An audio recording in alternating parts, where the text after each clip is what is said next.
This first question's for John. Um, our our understanding is that several banks have started accepting applications yesterday. Some of our clients have, including B of A, Chase, City National. But SBA changes in the application has caused some banks to postpone acceptance of the applications until Monday, April 6th, or some even later. If there's going to be different versions of applications being used, will the early filers need to resubmit? Will they be prevented from getting approval? Will they go back into the queue at the back of the line? This is causing a lot of stress with our clients. Can you hear me? You okay? Yep, I can hear you good. The answer is no. They will not be put in the back of the line.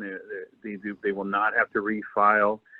I can say that definitively because when they changed the interest rate from 0.5% of 1% to up to 1%, we got a notice out, an email out to us in the field saying they could file using the old form. Don't worry about it. So no, they will not have to refile. Okay, that's great. So, Chuck, this one's for you. We've seen that some lenders are not going into the program, and that's or maybe they're not offering the program to new customers. Can you talk about that a little bit? I can, if you'd like. This is Chuck Evans.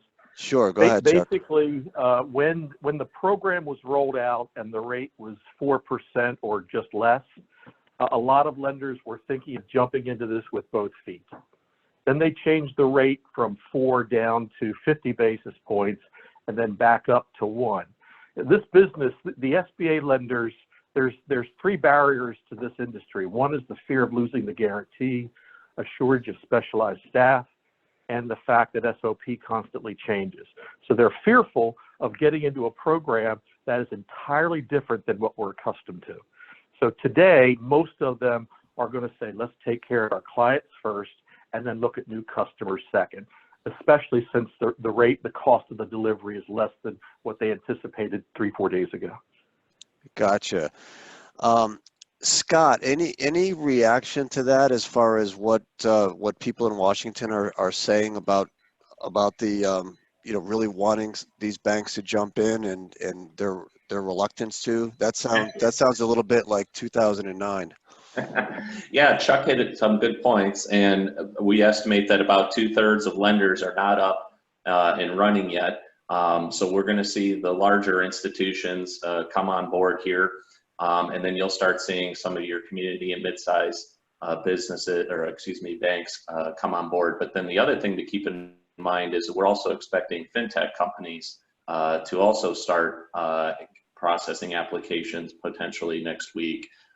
So, as we've seen with the numbers, I think they processed about 17,000 loans already worth $5.4 billion. So that's an average about 300,000 a loan. As more and more of these lenders come on, the program is going to continue to see dramatically more increases. So lenders, they're getting more comfortable. And I would also point out that one of the reasons why some of the lenders have only been taking existing customers at the beginning is because they've gotten some exemptions from money laundering, anti-money laundering rules. So it's more difficult. They don't have as much leeway for new customers coming in. So that's why you're seeing a lot of that traffic toward existing customers. Yeah, gotcha. I heard a little bit about that too, that there was some frustration even with a company that has some of its entities with an existing bank, but the one that holds all the employees might be in a different financial institution, and they really didn't want to get into all the onboarding and the anti-fraud and so forth regulations to get that one entity back in. So if that gets easier to do, I think the thing is, the ease of doing it, and also the ability for it to make sense, a business sense for these banks to do it. Because I do think that in the past, there's been some hesitation and where the risk going to be if those loans ultimately don't get guaranteed by the SBA. Here you've got just a tremendous volume of loans being made by these financial institutions at a time when we don't even know if we're going into a depression, right? Or at least a significant recession. So I could see, if I was a CEO of a bank, I could see the nervousness about protecting the bank as well, just to, I guess, and this might be for John, is what is the SBA doing to make the banks feel more comfortable with lending this out when, frankly, there's a lot of interpretations to a lot of the part of the act?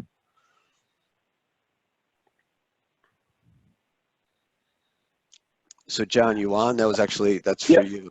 Sorry. Sorry about that. That's problem. a good question. I know there was the early information that we got was we're going to hold the banks harmless when it comes to this, and it's almost I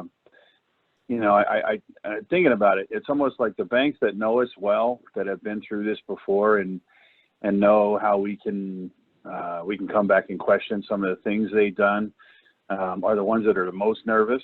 And the banks that don't know us so well are the ones that are just doing that. The big banks are just flying off and doing these, and maybe worrying about it later, some of the circumstances.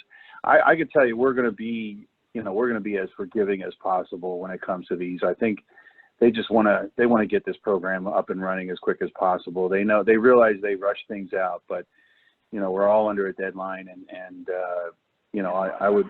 It's almost like 9/11 back again when we were rushing things out and we got it done. And back then we ended up being pretty forgiving when it comes to some of the mistakes that the lenders made. So we're trying to reassure them, but some banks are definitely gun shy. Yeah, and John, a president of a bank called me today and basically said, Chuck, for our fear of not getting repaid or not having to able to sell these loans in the secondary market, I don't want a 1% loan on my balance sheet. We don't have the liquidity for that. That's another issue. Yeah, and it's understandable. It's understandable, but that's one of the challenges that are out there. So this next one's for Alex.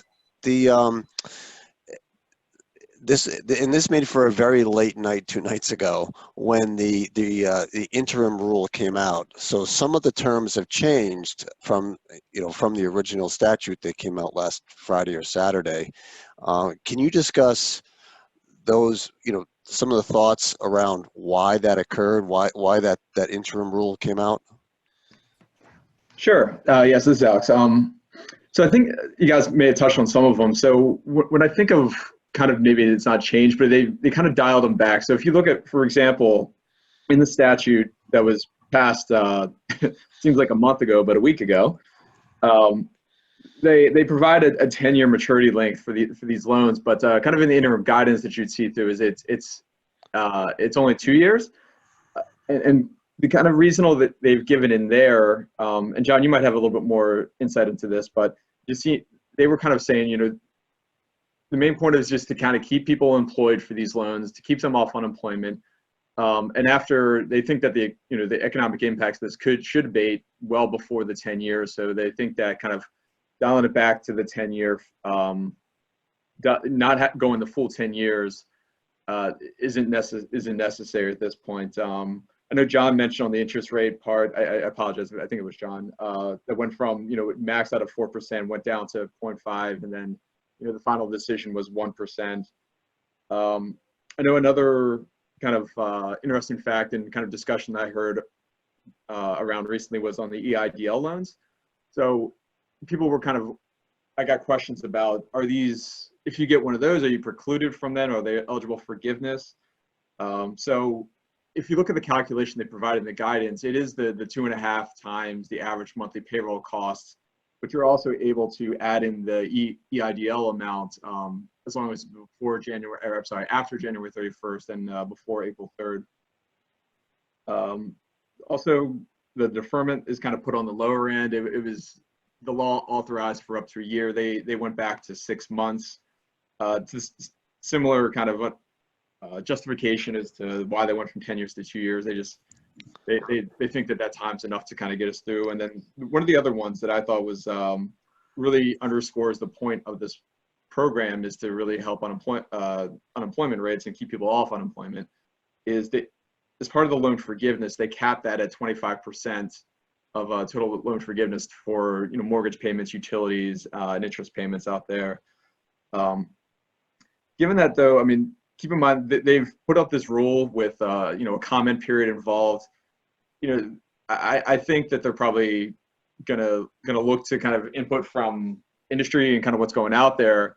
And in statute as well, they give them kind of more of an emergency rulemaking authority where they don't have to go through the normal process that could take drawn out, that they can do these things quickly.